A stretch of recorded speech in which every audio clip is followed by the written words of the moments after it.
ပြုဝင်ကြံခန်းကြီး6အပိုက်ငယ်44ဖြစ်ပါတယ်လူကာ6အပိုက်ငယ်44ဟောပြချင်ပါတယ်အသီးကို6၍အပင်သဘောကိုသိရ၏စူးပင်၌ပြမောသဖန်သီးကိုမစွတ်တတ်တောချုံ၌စပစ်သီးကိုမစွတ်တတ်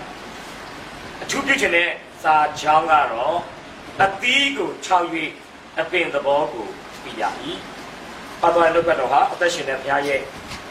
စကားတော်များဖြစ်တဲ့အတွက်ကြောင့်ဈာနာသူရောက်ဆိုင်ပေါ်မှာဘုရားရှင်အသက်ခံကြလဲကောင်းချီးပေးပါစေအာမင်နာစကားအနန္တပါစုအဖဘုရားဆက်လက်ပြမနှုတ်ကတော်များကိုလေ့လာနိုင်ဖို့အခွင့်ကောင်းပေးသောကြောင့်ယေရှုတင်တယ်တရားသူကြီးတွေခြေကဘုရားခင်ဒီနေ့မှာဆက်လက်ပြမရေဖသအသက်တာကိုဒါတို့လေ့လာဖို့ဖြစ်ပါတယ်ရေဖသအသက်တာအဖြစ်ဒါတို့အသက်တာမှာကောင်းချီးမင်္ဂလာဖြစ်စေပါရေဖသအသက်တာအဖြစ်ဒါတို့အသက်တာမှာစင်ကြယ်တိဆောက်စေရတဲ့ကိုရှင်ပြဖွင့်ပြလင်းပေးပါ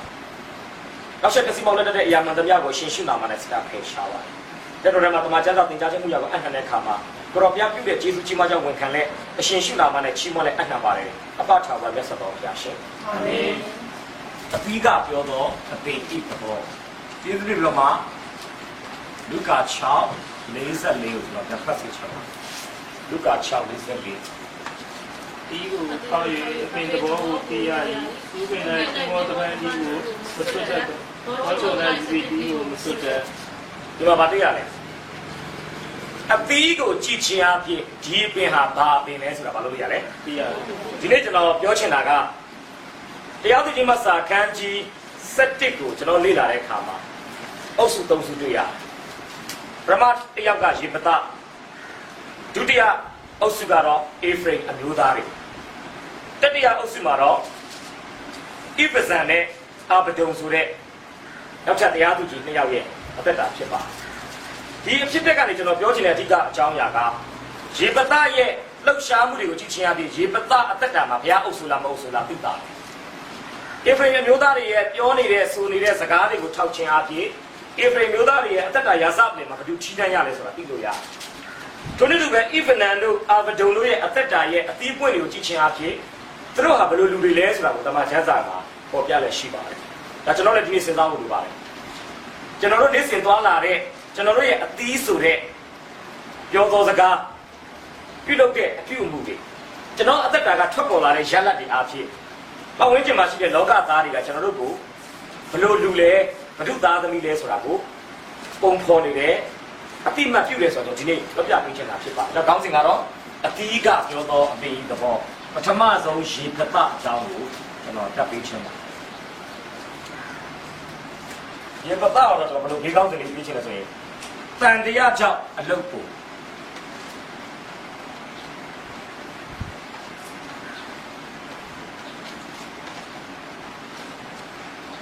တရားသူကြီးမဆာ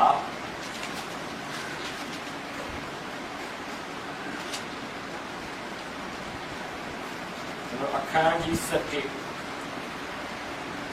အပိုင်နဲ့တစ်ကနေ40လောက်ပြင်မှာသူ့အချောင်းကိုပြရမှာဖြစ်ပါတယ်အင်္ဂလိပ်မှာတော့ဘယ်လိုပြောထားလဲဆိုရင်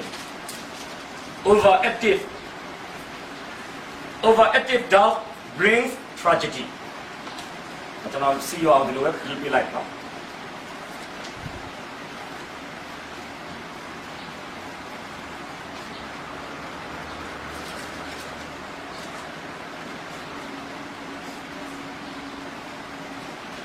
ပြောချင်တာကအတ္တမှာတန်လျာကြီးစိုးလာတဲ့အတွက်ကြောင့်လှုပ်တင်လှုပ်ရတာတဲ့ပို့ပြီးလှုပ်လာပြီဆိုရင်နောက်ဆုံးမှာတော့ဝမ်းနေခြင်းတွေကြီးကွဲခြင်းတွေအတိဒုက္ခရောက်ခြင်းတွေကိုဒါဘဝအတ္တတဲ့ပေဆောင်လာတယ်ဆိုတော့ဒီနေ့သိစေချင်ဖို့ဖြစ်ပါတယ်။ဒါကြောင့်ယုံကြည်ခြင်းမရှိတဲ့ယုံကြည်သူရဲ့အတ္တမှာတစ်ခါတည်းတန်တရားကြောင့်မလှုပ်တင်တာတွေမလုပ်နဲ့ပို့လှုပ်တယ်။ဒါကြောင့်ကျွန်တော်ကောင်းတယ်တန်တရားကြောင့်မလှုပ်ဖို့ရေပသဖြစ်ပါတယ်။သူ့အကြောင်းကိုကျွန်တော်နည်းနည်းလေးပြောချင်တယ်မိတ်ဆက်ပေးချင်တယ်ကျွန်တော်ရဲ့ကျွန်တော်သင်တဲ့နှစ်ပုဒ်ကိုကျွန်တော်တပုတ်လုပ်ထားတာဖြစ်ပါတယ်လို့တကယ်တော့ကျွန်တော်ပြစ်တရားမှာတင့်တရားလို့ဆိုပြီးရေပသအကြောင်းကိုတပုတ်ပြောဖို့ရှိတယ်ပြီးတော့မှဒီကောင်းစဉ်ဒါပေမဲ့ရေပသအကြောင်းကိုကျွန်တော်အချင်းချုပ်လိုက်မယ်နော်သူကပြစ်ပယ်ရာကနေ တင့်တယ်ရသို့ရောက်လာတဲ့သူတယောက်ဖြစ်ပါတယ်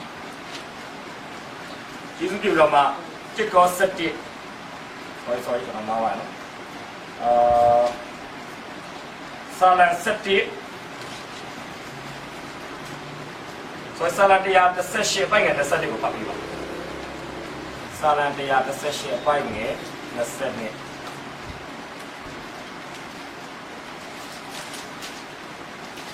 တိုက်ကိုဒီလောက်တော့သူပြပဲငါတို့ကြောက်ပြီးတော့တစ်ခါတိုက်ကချုပ်ချပြီးရတယ်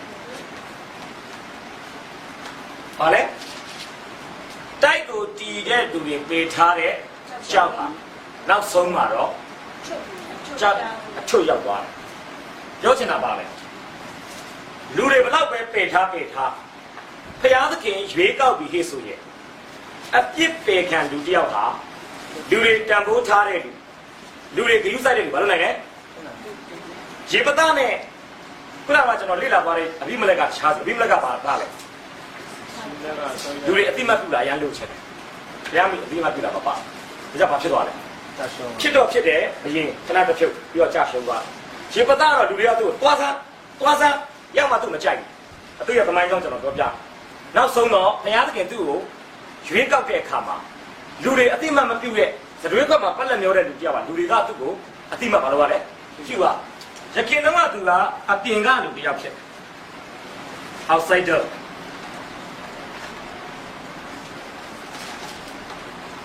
အဲ့ဒါလေးကျွန်တော်ကြည့်မယ်တရားသူကြီးတစ်ကနေ3မှာကြည့်ရအောင်သူကြီး7တစ်ကနေတော့ကျေးဇူးပြုဖတ်ပေးပါဒီလက်အမြင့်တာဒီမကားဒီဆောင်းအားရှိတော်သူရဲ့ဒီလူဘာနာဒီကသူဒီကပြည့်စားဒီလက်ဤမယားခွားနေတော့ဒါလိုကြီးတော့ခါတယ်အခြားတစ်ပါးတော့မိမရာဖြစ်တော့ငါတို့အဆွေမျိုးနဲ့အမွေမခံရဘူးဒီကတော့ကိုဆူပြီးပြောတယ်သောပါယေတတာဒီညီသူစီမှာဆက်သွား၍သောဘာ၌ရှိနေသည်ပြေပေါ်သောသူတို့သည်သူခံမှာစီဝေဝေသူနောက်သို့လိုက်ကြ၏ကျေးဇူးတင်တယ်တရားသူကြီးမဆာလို့ပြောလိုက်ရင်မနေ့ကကျွန်တော်ပြောပြီးပြီဘာလို့မျက်စိထဲမှာမြင်ရဖို့ကောင်းလဲထိုကာလကဣသရေလမြို့၌ဟယ်လိုရှင်မင်းမရှိလူတိုင်းမိမိစိတ်လိုရှိသည့်တိုင်းယူကြတယ်ဟုတ်ပြီနော်ဒီမှာဗာတွေ့ရလဲဒီတောင်နဲ့မိမများလာပဲရေပသားရဲ့အဖေဂိလပိသားကြီးကလည်းဘာလို့လဲတရားသူကြီးအုပ်ဆိုတော့တာလားလူကစိတ်အလိုကိုတိုင်းပါလို့ပြောကြတယ်စိတ်လိုကိုလိုက်နေကြစိတ်ရဲ့စေရစိတ်ရဲ့ညွန်ရကိုဘာလို့နေကြလဲတော့ဒီမှာတွေ့ရတယ်ဒီတော့ကတရားမဝင်တဲ့သားတစ်ယောက်ဖြစ်တယ်ကျွန်တော်မြင်တယ်ခုနကတော့ကအဘိမလက်လည်းအဲ့ဒီပုံစံဖြစ်လိုက်တယ်ယေရုဗဘာလရဲ့သား80ကိုတတ်တာကိုကြည့်ချင်းအဖြစ်သူကဂိတောင်ရဲ့သားတွေထဲမှာမရင်ငယ်ကမွေးတဲ့အတွက်ကြောင့်ရေတွက်မခံရတယ်ပါလေဘာလို့လဲ तू ကတတ်ဖြစ်နေတယ်အခု80ကတတ်ဖြစ်နေတယ်အကယ်၍ तू သာ90ထဲမှာပါတယ်တစ်ယောက်ဆိုရင်အဲ့ဒီ90နဲ့ तू နဲ့တအုပ်စုပြပါလို့အောင်လေဖြစ်နေတာတော့ तू ကဘာလို့မခံရဘူးလဲမရင်ငယ်ကမွေးတဲ့သားဆိုတော့ဘာမလုပ်လဲစရင်မသွင်းဘူးအခုလည်းကြီးတောင်နဲ့sorry ရေပသက်လိုက်အတိုင်းပဲတရားမဝင်သားနောက်တော့တရားမဝင်သားလည်းပြောလို့ဆိုရင်အမိကကြီးတဲ့စားကျွန်တော်မြင်ပါတယ်ရေပသက်ရဲ့အဖေကအဲ့ဒီပြည်သားမနဲ့သွားနေမိရင်းနဲ့ပြည်သားမကမမျောလိမ့်မယ်ကိုဝင်ရှိတော့မွေးလာတယ်ဗျာချစ်တာလည်းမဟုတ်ဘူးကြိုက်တာလည်းမဟုတ်ဘူးအပျော်ရှာရင်းနဲ့ရေရွယ်ချက်မရှိဘဲနဲ့ဘာဖြစ်တယ်လဲရလာတဲ့သားဒီဇာမတော့ပြောပါလိမ့်မယ်ငါသားမင်းဖေကအဲ့ဒီကြီးလာလူကြီးပဲမင်းဖေကတော့တော့အတိမဒီမိမငါအခကြီးမပေးပြီးပြောပါတာရလာတယ်ငါကလေးတနာတော့ကောင်းတယ်တရားမဝင်သားပြီးရင်ဒါအပိုင်နဲ့ပြင်မယ်အမွေမခံရတဲ့သူစက်တီအပိုင်နဲ့မြင်မှာနောက်ဘာဖြစ်လဲဆိုနှင်ထုတ်ခံရတဲ့သူတနာဖို့ကောင်းတယ်နော်အသက်ကြီးလာတဲ့ခါမှာကိုရီးယားသူ့ကိုအိမ်ကနေမောင်းထုတ်တယ်ရှိနေရင်သူတို့နဲ့တမိုးအောက်ထဲမှာရှိနေရင်အမွေခွဲတဲ့နေကြရင်ဒီကောင်မှာခွဲတန်း ဝေစုရသွားမှကြောက်တော့ဘာလို့လဲလဲဝေးလေကောင်းလေမောင်းထုတ်လိုက်တယ်နောက်ဆုံးသူကမိသားစုကသူ့ကိုမောင်းထုတ်တဲ့ကောင်မှာနောက်ဆုံးလက်ပေါ်တော်သူလို့ခေါ်တဲ့လူဆိုးလူမိုက်တွေရဲ့ဘာဖြစ်လာလဲခေါင်းဆောင်ဝေးလေးဖွဲ့တွေရဲ့ခေါင်းဆောင်ဒီခေတ်နဲ့ပြောလို့ဆိုရင်ဂိုင်းစတာတယောက်ဖြစ်ချင်းလို့ကျွန်တော်ပြောတော့ဘာလို့လဲဖြစ်ခိုင်းလို့ပတ်ဝန်းကျင်တို့ဘာလို့လဲတာလဲဟုတ်တယ်အကူလေးကနေထုတ်တော့နောက်ဆုံးတော့လူဆိုးလူမိုက်တွေထဲမှာအသက်ရှင်ဖို့အတွက်ကိုကမစိုးမမိုက်လို့မရတော့ဘာလို့လူဆိုးလူမိုက်ကြားထဲမှာကိုကဘဝအသက်ရှင်ရပ်တည်ဖို့ဆိုသူတို့လိုစိုးနိုင်မိုက်နိုင်မှတော်ရုံအတူကဘယ်တော့စိုးမတယ်လဲမသိဘာဖြစ်သွားလဲဒီခေတ်နဲ့ပြောမှဆိုရင်တော့ guy star တယောက်ဖြစ်သွားတယ်ဘာကောင်းလဲ outsider မိသားစုလည်းထွက်ငါတို့အိမ်မှာမနေနဲ့နေကတရားမဝင်ငါတို့ဖေရဲ့တရားမဝင်မိမရဲ့သားဟိုမိမလည်းကျွန်တော်ချင်းတယ်ဒါပြောမယ်နဲ့တူတယ်ဒီပသားရပြီဒါရှင်နဲ့ကျမနဲ့ရတဲ့ကြည်စမ်းမှာရှင်းရုပ်လိုပဲကျွန်တော်ထင်တယ်သူ့မှာလည်းတစ်ခုခုတော့ရှိမှလည်းတူတယ်ဒါမှမဟုတ်လေကဘာဦးချအခန်းကြီး38ထဲမှာဆိုပါလေပြည်သူ့မနဲ့သွားအိတ်တယ်ယူတာဒါပေမဲ့ပတ်စံလုံးလုံးမပါသွားတော့ပြည်သူ့မကဘာလို့လဲကျမစိတ်လိုချင်တယ်ရှင်းမှာစိတ်လည်းမပါဘူးဆိုတော့ရှင်းရဲ့ရှင်းကိုစားပြုတဲ့ဒစိတ်တွေစလွယ်တွေတောင်ငွေးတွေဘာလို့လဲအပေါင်ထားခဲ့ပေါ့ဒီကိစ္စဆိုမှတ်ပုံနေပေးခဲ့ကျမနဲ့အတူနေချင်းရှင်းမှတ်ပုံနေပေးပြီးရင်ဗာပြန်လာရွေးတယ်ရှင်းမှတ်ပုံတွေကိုကျမလိုချင်တဲ့ပတ်စံနဲ့ပြန်ရွေးတဲ့နေ့မှာပြည်သူ့မကပြည်သူ့မမဟုတ်ဘူးသူကတူပြည်သူ့မပျောက်သွားတော့ယူထားအကြီးကျယ်ဒုက္ခကျွန်တော်မြင်တယ်သားတော့ဟုတ်နေတယ်ဒါပေမဲ့သားအနေနဲ့အတိမမပြုတ်ချင်တယ်သူ့ဖေကဘယ်လိုဆုံးသွားလဲတော့မပြောတတ်ဘူးသူ့အကိုတွေလက်ထက်မှာတော့ရေပတောက်ကိုလုံးဝမကြည့်ဖြူတာဒါဆိုတော့ဘာလို့လဲမောင်းထုတ်လိုက်တယ်ဒါကြရေရောက်လာတဲ့အချိန်ပေါ့မောင်းထုတ်တော့သူကလက်ပေါ်တော့သူတွေခေါင်းဆောင်ဖြစ်သွားတယ်သို့ပေမဲ့တစ်ကောစနစ်21ကနေ23ဖတ်ပေးပါတစ်ကောစနစ်21ကနေ23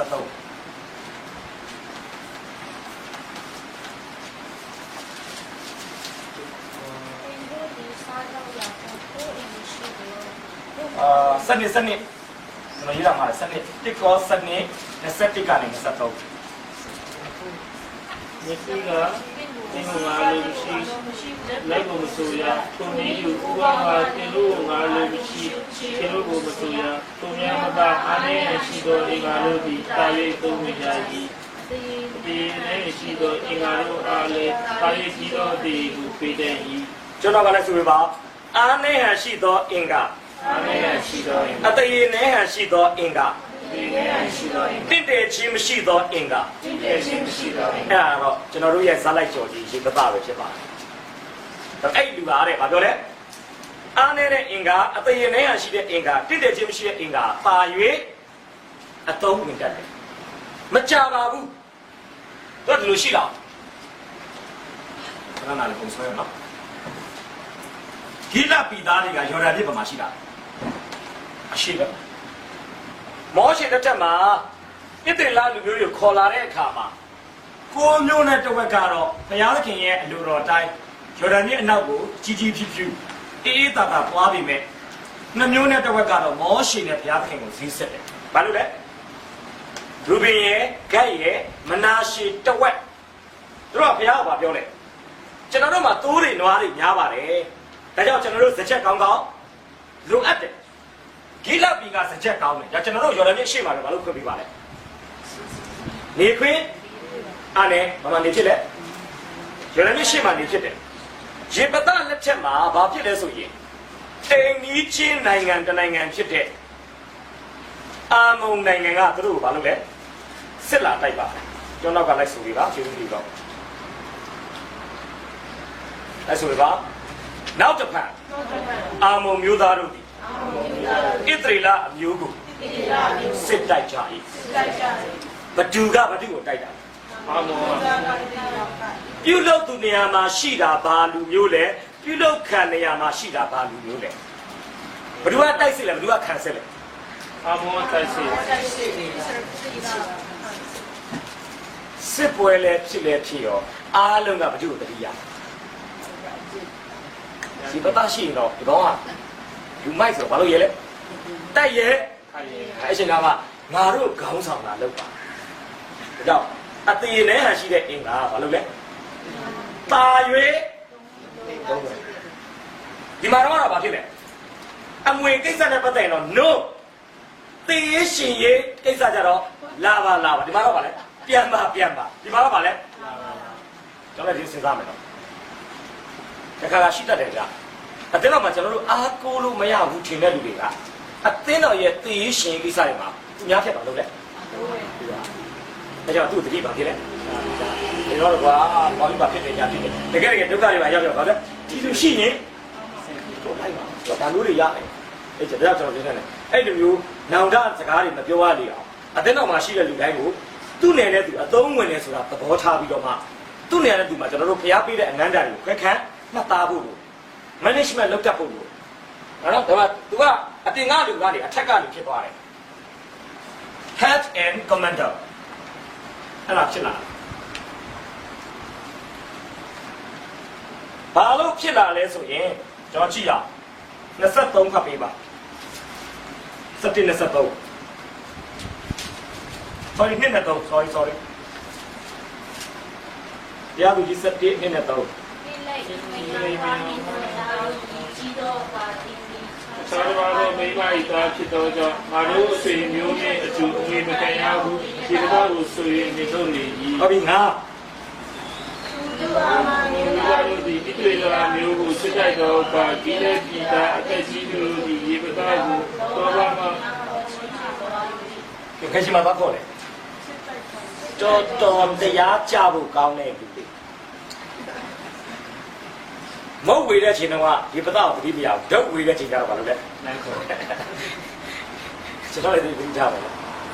ကျွန်တော်လည်းလူတွေကကျွန်တော်တို့ဘယ်လိုအချိန်မှတတိရလဲဆိုတော့လည်းတတိထားဘယ်လိုအချိန်လဲအခါကောင်းတဲ့အချိန်လားအခါခုလည်းဒီမှာမောင်းထုတ်တယ်ပြီးပြန်ခေါ်တယ်အပိုက်ငယ်6ဘာပြောလဲလို့ တို့ဒီဘာမှတို့ကိုစစ်တိုက်ရတဲ့အကြောင်း ငါတို့ဤကိုကျုံနေလို့ပါနိုင်တော့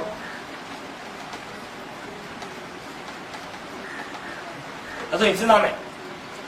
သူ့ကိုဘယ်လိုပဲအတိအမှတ်မပြုချင်တေးရရှင်ကိစ္စရောက်လာတဲ့အခါမှာဘာလုပ်ရလဲရေပသဟာတိုက်ရခိုက်ရရှိတဲ့လူတစ်ယောက်ဆိုတာသူ့အတိုင်းဝိုင်းကလည်းဘယ်လိုရပါလို့ပြတာလဲကြောက်သူ့ဘာလုပ်လဲငါတို့နိုင်ငံမှာတေးရရှင်ကိစ္စရန်သူကနေချက်နေပြီးတော့လည်းရှိမှာအမောင်ကလာတိုက်နေအဲ့ချိန်မှာဣသရေလနိုင်ငံကိုကယ်တင်မဲ့လူတရားမှာမင်းကယ်ပါလားလို့အဲ့မှာဘာမှလုပ်ပေးတယ်ဟိုချုပ်နေလို့ပါအင်္ဂလိပ်မှာဆို commander ရေတော့ဘာလဲရေတော့အနုပ်အဆုပ်သုံးစားလို့မရတဲ့ကောင်ထွက်သွားဣသရေလမသားဘူးတော့ဘာလဲဒါတော့တခါလူကကဲ့ရက်ခွန်ရဲ့တမန်တော်ဝိတုခန်းကြီး20ခွန်မှာကျွန်းပေါ်ရောက်ပြီးမွေကြိုက်ခံရတဲ့ပေါ်လူကိုလူတွေကရာဇဝတ်သားလို့ပြောကြတယ်လူတတ်သမားပဲဒီစမ်းပင်လယ်ဘေးကနေလွတ်ပြီမဲ့ခရီးကတော့လူမျက်နှာမထောက်ဘူးဒီကောင်အပြစ်ရှိလို့ဒီကောင်လက်ကိုဘာလုပ်နေလဲမွေကြိုက်ပြီဒါကြောင့်လူတတ်သမားမွေကြိုက်ပြီးသူတို့ထင်တာကခန္ဓာကိုယ်ဖောရောင်ပြီးသိမယ်လို့ထင်တယ်ဘောလူကမွေကိုလိပုံနဲ့ခါချပြီးဘာမှမဖြစ်တဲ့အခါမှာအားလုံးကဘယ်လိုခေါ်လဲငတ်ဖျားခရခုနေခရစ်တော်ကိုပန်းစံဒေးမှာတန်လွင်ခက်တဲ့ငွေလေးမှာဟောရှနာဟိုဇဲနာကျွန်တော်တို့ကျမတို့ကိုကယ်တင်မှာအရှင်မင်းကြီးလို့អော်တဲ့လူတွေကနောက်တစ်ပတ်မှာ crucify him ဤသူကိုလက်ဝါးကတ်တိုင်းလို့တင်၍ဒီပစပ်ပဲဗျာမိတ်ဆွေကျွန်တော်ပြောမယ်နော်လူတွေမိတ်ဆွေကိုချီးမွမ်းတဲ့အခါမှာမိတ်ဆွေရင်မခုန်ပါနဲ့ရင်ခုန်မိရင်မိတ်ဆွေကိုကြည့်ရတဲ့အခါကျရင်မိတ်ဆွေခံစားတယ်ဒီကတော့ပါပဲလေခုတမျိုးရောက်ကောင်းတာပြောလဲခနဲ့ပဲခံမလို့တတ်ပါမကောင်းတာပြောလဲဒါလေရတာမှလည်းခနဲ့ဆို profession ခနဲ့ဆို computer ပြသွားပြီကျွန်တော်တို့ကအဲ့ပုံမှာမตายရဘူးလို့ဒီမှာလည်းကြည့်လေလူရမသွင်းတာလည်းသူတို့ပဲမတဟာတရားလူရပြန်သွင်းတာလည်းသူတို့ပဲကိုချုပ်နေလို့ပါကျွန်တော်ထင်တယ်ရဲဘော်လည်းမလုပ်ဘူးဗျာတချိတ်လည်းမလုပ်နေလို့ jump promotion တော်စနေရေပသားရတဲ့ယာသူကတော့အရမ်းမြင့်မှာလို့လေဗျာစစ်တပ်ထဲမှာတရက်မှစစ်မှုပဋ္ဌာန်းလူပြောက်ကနေချင်းကြတယ်မှာနေပါလေ commander ကိုချုပ်မယ်ရောက်ချင်းပေါ်ရင်စင်တော်ကောက်တယ်ဗျာမိတ်ဆွေကဘယ်နေရာမှာရှိပြီး လို့အသက်ရှင်နေဆိုတာအများကြီးကြီးမိတ်ဆွေသာဘုရားသခင်အရှိမဘုရားသခင်မြတ်တဲ့အသက်တာနဲ့ရှိထားမယ်ဆိုရင်လိုအပ်ချက်ရှိလာတဲ့အချိန်မှာဘုရားသခင်ကရှိတဲ့နေရာမှာမိတ်ဆွေကောက်ပြီးတော့လုပ်ရတယ်အသုံးပြုချိမြောက်အသုံးပြုရအခုလည်းကြည့်လေရေပဒကတရားသူကြီးတယောက်နေနဲ့ဘုရားသခင်ကကမတာပြီးတာဖြစ်တဲ့ကြောင့်လူကအတိမတ်မပြုတ်ထားပြီနဲ့နောက်ဆုံးတော့နေ့မှာတော့လူတွေကိုယ်တိုင်ကမလုပ်ရဘူး။ကြောင့်ဘုရားသခင်အတိမတ်မပြုတ်ရင်လူဘလောက်အတိမတ်ပြုတ်ပြီးဘလက်ထားပဲဖြစ်တယ်။ဘုရားသခင်အတိမတ်ပြုတ်ထားရင်လူဘလောက်ပဲအတိမတ်မပြုတ်ချင်နောက်ဆုံးတော့အားလုံးကအတိမတ်လုပ်ရတယ်။အဲ့ဒါပြီးကခရစ်ယာန်တက်တာမှာအသက်ရှင်ရတာအရင်ပေါ့ပါ။မဟုတ်ရင်တော့ဖြစ်နေတယ်။ဘုရားသခင်ကိုလူရမသွင်းတော့ကွာအရင်လူရဝင်ခြင်းလည်းအလုပ်မဖြစ်ဘူး။လူတွေလူရမသွင်းပေမဲ့ဘုရားကကိုယ်ကိုလူရသွင်းထားရင်အဲ့လူရကိုယ်အတိမတ်မပြုလို့ဒီတော့ကြည့်တယ် sorry ဒီပဒတော့ကြည့်ရနောက်တစ်ခုအပိုင်းငယ်ရှစ်ဒီကတဲ့ကြီးလူတို့ကလည်းသူကြောင့်ငါတို့ဒီခုပြည့်နိုင်လို့ပြန်လာပါပြီ။ငါတို့နဲ့သူကြရင်အမုံလူတို့ကိုစစ်တိုက်ပြီးရင်ဒီလေဒီတာကောင်းလို့ထုတ်လို့ပါဘူး။ဒီပဒအားတောင်းနိုင်ပြန်တော့ဟုတ်ပြီမဟုတ်ဘူးလေစစ်တိုက်ရမည်အကြောင်းပြီးရင်မပြောသေးနဲ့ဟုတ်တယ်ခဲ့တယ်စစ်တိုက်ပြီးရင်အထွတ်လုပ်တာသူတို့ကတော့သိကောင်းတယ်နော်စစ်တိုက်နေတဲ့အချိန်မှာဘိုးချုပ်လို့စစ်ပွဲနိုင်ပြီးသွားရင်ငါတို့ရဲ့သမရလုပ်ပေါ့နောက်ဆောင်လုပ်နှစ်ခုလုံးကောင်းတယ်ဒါတော့ head and commander စစ်ပွဲအချိန်မှာရေပဒသည်ဘိုးချုပ်စစ်ပွဲပြီးရင်အရက်ပဲပါလေနိုင်ငံရေးကောင်းဆောင်ဘာတော့မှသုံးရတယ်အထွတ်လုပ်ပါအထွတ်အမြတ်ဆိုတာဘာပြောချင်တာအထွတ်အမြတ်အာနာဇက်ကိုပြောချင်တာဟုတ်နော်နောက်သူတို့ဆက်ပြောတာကြည့်ရအောင်ရေပဒကလည်းဈေးပြန်စစ်တယ်ကြာအပိုင်ငယ်9မှာစတိဖို့အမုံလူတို့ကိုစစ်တိုက်ခြင်းဟာဒီလိုဒီငါကိုပြန်ဖို့ရတော်တော်များဒီသူတို့ကိုငါရှိမှအထတော်မူတဲ့ငါဒီတင်တို့အချုပ်ပြရတော့ပြင်ကိုပြင်ပြီးတော့ဘူးဒီလေဒီတာအသက်ကြီးလို့အာမေးနေတော့မယုံရဲဘူးပြဒီလူတွေဘာလဲမပြောလဲငါသစ်ပေါ်တိုက်မယ်ကွန်မန်ဒါတယောက်အနေနဲ့ငါစစ်တိုက်မယ်စစ်ပွဲနိုင်ပြီးပြန်လာငါတကယ်အထွတ်လုပ်ခင်းဘာဆိုရင်ဒီလက်ပြီးသားတွေကိုရေပဒလည်းတိတ်ယုံကြည်မှုရှိဆိုလို့အဲ့ကြောင့်အပြဖတ်ပြပါအဲ့ကြမ်းချက်လေး9မှာဒီပဒကအမန်တို့ကိုစစ်တိုက်စစ်ချင်းမှာပြင်တို့တွေငါ့ကိုပြန်ဖို့ရထော်ရဖျားဒီသူတို့ကိုငါရှိမှအတော်မူနေငါဒီလိုဖြစ်ပြရတော့ကိုပေးမိတော့ဒီလိုပြလက်တာတဲ့ရှိသူဟာနေတော့စဖတ်ပြပါဒီလိုပြလက်တာတဲ့ရှိသူကသင်ပြောသောစကားအတိုင်းငါတို့မပြုဘူးထော်ရဖျားဒီသင်နဲ့ငါတို့ဆက်ကြနိုင်စက်တဲ့ဖြစ်တော်ဒီပါစေတော့ဒီပဒအပြန်ပြောတာဘယ်လိုလဲချုပ်လိုက်ဘုရားသခင်ရှေ့မှာစာချုပ်ချုပ်လိုက်တဲ့သဘောပဲနှုတ်ကတိဘုရားသခင်ကမင်းနဲ့ငါတို့ကြားမှာတရားသူကြီးဖြစ်ပါစေစီရင်တဲ့သူဖြစ်ပါစေလို့ဂိလမြို့သားတွေပြောတာကိုကြည့်ချင်းအားဖြင့်ဂိလမြို့သားတွေဘက်ကပြန်ပြင်ချင်မယ်ဆိုတော့ဒီစကားဘာလို့မရအောင်လဲဒီပဒလည်းပါနဲ့တယ်ဘာလို့ထားလိုက်လဲချီပြီးတုတ်ပြီးဒါလည်းငါစစ်သွားတိုက်မယ်စစ်ပွဲမှာငါအသက်မသေးဘဲနဲ့စစ်ပွဲအောင်ပြီးပြန်နိုင်မယ်ငါ့ကိုအထုတ်ခံဖို့တော့ဘုရားသခင်ရှေ့မှာမင်းတို့ဘာလို့လဲတတ်သိပြဟောကလည်းသာရဘုရားမင်းနဲ့ငါတို့ကြားမှာစီရင်တဲ့သူတရားသူကြီးဖြစ်ပါစေလို့သူတို့ဂတိဘာလို့ကြလဲလိုက်ကြအဲ့ဒါသူဒီအပြင်ကလူကနေဘယ်လိုဖြစ်လာလဲ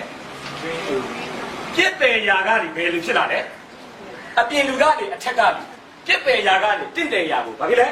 နေချင်းညချီရောက်လာတာဖြစ်ပါဆက်ကြည့်ရအခုကျွန်တော်သူတန်တရားကြောင့်အလုပ်ပို့လာလေးကိုပြော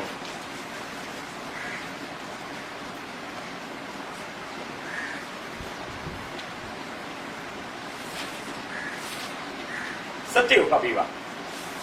သူကဒီပကတိဒီနဲ့ကြည်တာအသက်ကြီးတို့နဲ့တွားရင်သူ့ကိုလူများတို့ဤအချို့ကိုကြုံမင်းရနိုင်ခံတာကြ၏ဒီပကတိနဲ့သူတကားလုံးစုံတို့ကိုမိသားပါမြို့မှာခေါရဘုရားရှိတော်၌ပြန်ကြားလျှောက်ပါ၏ဘုသူ့ကိုတိုင်တယ်ပြောထားတယ်ခေါရဘုရားဟုတ်တယ်သူတို့လိမ်လို့မရစစ်ပွဲပြန်လာမှတော့မဟုတ်ဘူးနော်စစ်ပွဲမသွားခင်ကတည်းကဗာထမ်းထားလိုက်သူ့ကိုပြောဟုတ်တယ်အပြားနေရှိမှတော့ပြောထားသူတို့လည်းပြောလဲမင်းကိုယာတုပေးထားမယ်အစမ်းခံပေါ့တိုက်ပွဲနိုင်တော့ဒီစေတတိတိုက်ပွဲမနိုင်မှာဖြစ်မလဲအစမ်းခံနဲ့ယာတုကဖြစ်မလဲသူအစမ်းခံ3လနေပါလေမဟုတ်အစမ်းခံကတိုက်ပွဲတစ်ပွဲစားတယ်ဒီစစ်စင်ရေးမှာအောင်မြင်ဒါမင်းရဲ့သက်သက်လုံးယာတုမတီမစစ်ပွဲမှာဒီပဒပြန်မလာနိုင်တော့ရင်တော့ဒီယာတုလည်း တော့ဘုရားသခင်ရှိမှပြောထားလိုက်အမိစပါပြောဘုရားသခင်ရှိမှသာရဘုရားဒီလူတွေကကျွန်တော်ကိုဒီလိုပြောထားပါတယ်သူတို့စကားကိုပတ်ထားပါကျွန်တော်လည်းအောင်ပွဲပေးပါအမှကြည့်ရတန်တရားကြောင့်ဘလို့အလုပ်ကိုပဲကျွန်တော်ဗမာကြည့်မလဲဆိုရင်အဲ့ဒီအောက်မှာ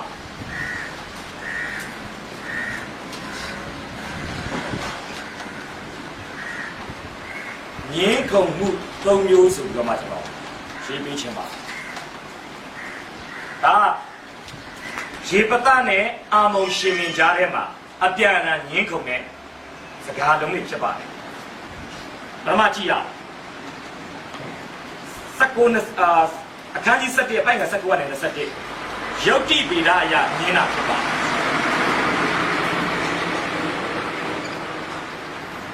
ဟုတ်ပြီပါ7ရဲ့19ကနေ21ဘာတိလာယူဒီအမောရီယူဒီရှိဖို့ဘုရားရှိဖို့တန်ဖို့တန်တမစီရီအာရောဒီရောရောက်တာမြင်းကြီးတွေကိုရှောက်သွားပြရစီခွင့်တောင်းတယ်ရှိအောင်ဒီဒီရာမျိုးကိုမယုံမိမိဒီကိုရှောက်သွားစေခြင်းကအကဲမပေးဒီကမကမိမိတို့ကောင်းမှုကိုစုဝေး၍ယဟန်မျိုး၌တက်တာပြီးဒီရာမျိုးကိုစစ်တိုက်နေ၏ဒီရာမျိုး၏ဘုရားခင်ထာဝရဘုရားသည်ရှိအောင်နေနေတကွာဒီလိုကောင်းမှုကိုဣရေရာမျိုးလည်း၌အတော်မူ၍လို့လုပ်ပြတဲ့ပြင်ကိုပြနိုင်နေသောအာမောရိလူတို့၏ဒီတစ်လျှောက်လုံးကိုသိမ်းကြ၏ယုတ်တိဗေဒအရာဒီရန်သူကဘာပြောလဲအာမုံရှင်မင်ကနာရန်ရှာတာကိုဘာပြောလဲမင်းတို့စုပ်ပြီးဒီနေရာငါတို့ဘာဖြစ်လဲမင်းတို့ဂီလပီရှိတဲ့ဒေသငါတို့အာမုံဘိုးစင်ပေါင်းစဲပိုင်ခဲ့တယ်ဗါလဲအမှဘာလဲပြန်ပြောတယ်ဒီတော့ကငါဆိုရေပသားတယ်ဘာပြောလဲမောရှိတို့လက်ထက်တုန်းကအာမောရိနယ်မြေကိုဖျက်ဆီးဖို့အတွက်ခွင့်တောင်းမိမယ်အာမောရိရှင်ကြီးရှိုံကခွင့်မပြုခဲ့မပြုတော့ဘာဖြစ်ကြလဲတိုက်ပွဲဖြစ်တဲ့ကမှာဘယ်သူစစ်ရှုံးလဲအာမောရိစစ်ရှုံးသွားတဲ့အတွက်ကြောင့်ငါတို့စစ်နိုင်တဲ့မြေပေါ်မှာငါတို့ဘာလုပ်နေတာလဲယုတ်တိဗေဒအရဘာလို့လဲသူတို့ပြောချင်တာကငါတို့သိမ်းတာအာမောရိစီကမင်းတို့ကအာမောယုတ်တိဗေဒအရရှိလို့မင်းတို့လည်းဘာမှဆိုင်ပြောချင်တာမင်းတို့ဒီနယ်တွေကိုရပိုင်ခွင့်ယုတ်တိဗေဒအရယုတ်တိဗေဒအရဆိုရင်သူကဘာပြောလဲအာမောရိလူတို့လက်မှာသိမ်းယူချ၍အာမုံနဲ့မဆိုင်နောက်တစ်ခုကတမိုင်းချောင်းအရာထပ်ပြောတယ်အဲ့ဒါကတော့7 23 24ဖတ်ပေးပါ7 23 24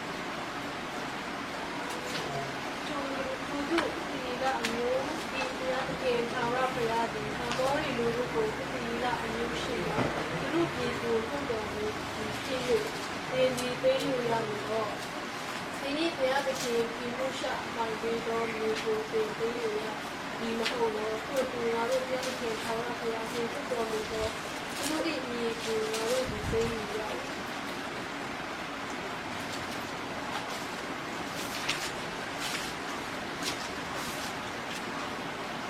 ယုတ်တိဗေဒအရာအာမောရိလူလက်ကသိမ်းယူတဲ့အတွက်ကြောင့်အာမုံနဲ့မဆိုင်ဘူး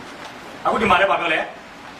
အပြန်ဖတ်ပြီးတော့23 24အဲ့လည်းကနည်းနည်းတော့ဆင်းတယ်သူတို့ဣတိရာမျိုး၏ဘုရားခင်ထာဝရဘုရားသည်အာမောရိလူတို့ကိုဣတိရာမျိုးရှိမှသူတို့ဒီကိုနှုတ်တော်မူသည်ဖြစ်၍သင်သည်သိမ်းယူရမည်တော့သင်၏ဘုရားခေဘုရှာအပိုင်ပေးသောမြေကိုသင်သိမ်းယူရမည်မဟုတ်တော့ထို့သူငါတို့ဘုရားခင်ထာဝရဘုရားနှုတ်တော်မူသောသူတို့၏မြေကိုငါတို့သည်သိမ်းယူရ၏ဟုတ်ဒီမှာဘာလို့လဲငါတို့ဘုရားပြီးတဲ့ညီမှာငါတို့နေတယ်နောက်မင်းတို့ဖျားပြီးတဲ့ညီမှာမင်းတို့နေနေတယ်ပြောချင်တာပါလေသမိုင်းကြောင့်ရငါတို့ထာဝရဘုရားငါတို့ပြီးတဲ့ညီမှာဘာလို့နေလဲမင်းတို့ပြောချင်ဘုရားကိုပြောငါတို့ဖျားပြီးလို့ငါတို့ဘာလို့လဲဖျားပြီးတဲ့ညီမှာငါတို့နေတော့မင်းတို့လာမောင်းထုတ်တယ်ဆိုရင်ဖျားပြီးနေခိုင်းတဲ့ဘုရားကိုစော်ကားတာနဲ့ နောက်တစ်ခုကြည့်ရ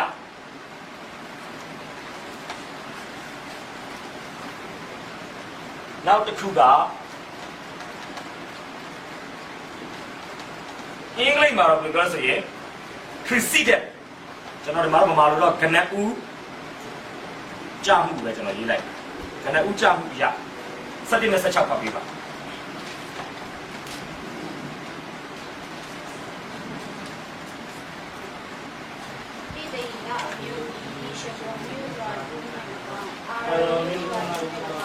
အာရုံမြင်သားမှရှိလို့မြေရွာလုံးဟုလို့မှန်တော့ဒီကနေ့ကလုံးနေသေးတယ်အပေတော့တင်လို့ဒီမရပြန်သည်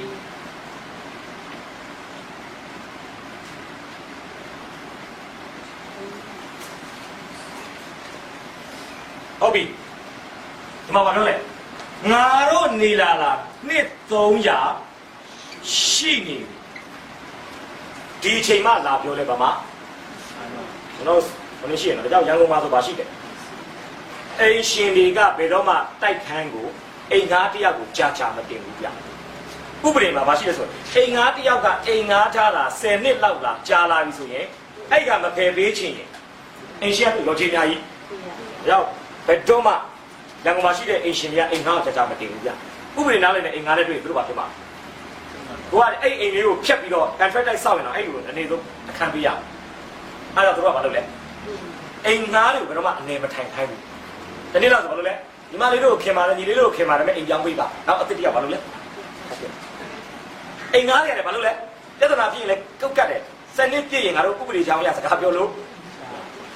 ကြောင့်ဂျာနယ်မှာရေးတယ်နော်အိမ်ရှင်အိမ်ငါးပြဿနာတယ်အိမ်ရှင်များသိရမိအိမ်ငါးတို့ဤသဘောတဘာဝအားစားပြီးကြီးကြရင်ကြတာဘာလို့လဲဆိုရင်နှစ်300ဆိုတော့တွက်ကြည့်လိုက်ပြီဘာဖြစ်ပြီလဲ